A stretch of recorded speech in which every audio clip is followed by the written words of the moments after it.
America, এই হিজরা ইল, সাবধান হয়ে যাও, আমি তোমাকে আলটিমেটাম দিতে আছি। তোমরা যদি তোমাকে ধ্বংসাত্মক মারাত্মক অভিযান বন্ধ না করো, আমি কিন্তু ব্যক্তিগতভাবে আকাশ প্রতিরক্ষা ব্যবস্থা বানাই ফেলাইছি। এই যে আমার আকাশ প্রতিরক্ষা ব্যবস্থা, আয়রন ডোম, চান্দা ভাই কি বললেন? আয়রন কি? আয়রন বোম,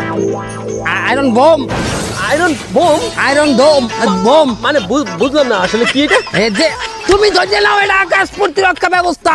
আকাশ প্রতিরক্ষা ব্যবস্থা? হ্যাঁ, এটা দিয়ে যত প্রকার যা আছে ধ্বংস করিয়ে দেবো। 8 থেকে 10 কিলোমিটার পর্যন্ত এটা যাবে। কি বলেন? মাত্র 8 থেকে 10 কিলো? এর থেকে বেশি যাবে না? যাবে 16 কিলো পর্যন্ত যাবে। কিভাবে? আমার আইটতে যাওয়া লাগবে 8 কিলো, ওহিন্দে আমি 16 কিলো পাবো। আপনার রাডার এত দুর্বল? কই রাডার? ওই যে আমার রাডার, ওটা শক্তিশালী রাডার, ওই দেখো। তোমরা রেডি হয়ে থাকো, আলটিমালম দিলাম তোমাদের। এই মালটা একটু চালাই দেখাবেন আমাদেরকে? অবশ্যই, প্রথমেই আমি এটাকে ড্রেনে ব্যবহার করাই দেখাবো। ড্রেনে কেন? কেন, যারা দেখো না বড় বড় বোম আবিষ্কার আগে সমুদ্রে মারে, আমার তো সমুদ্র নাই, আছে ড্রেন, দেখবা? হ্যাঁ দেখাচ্ছি, দাঁড়াও।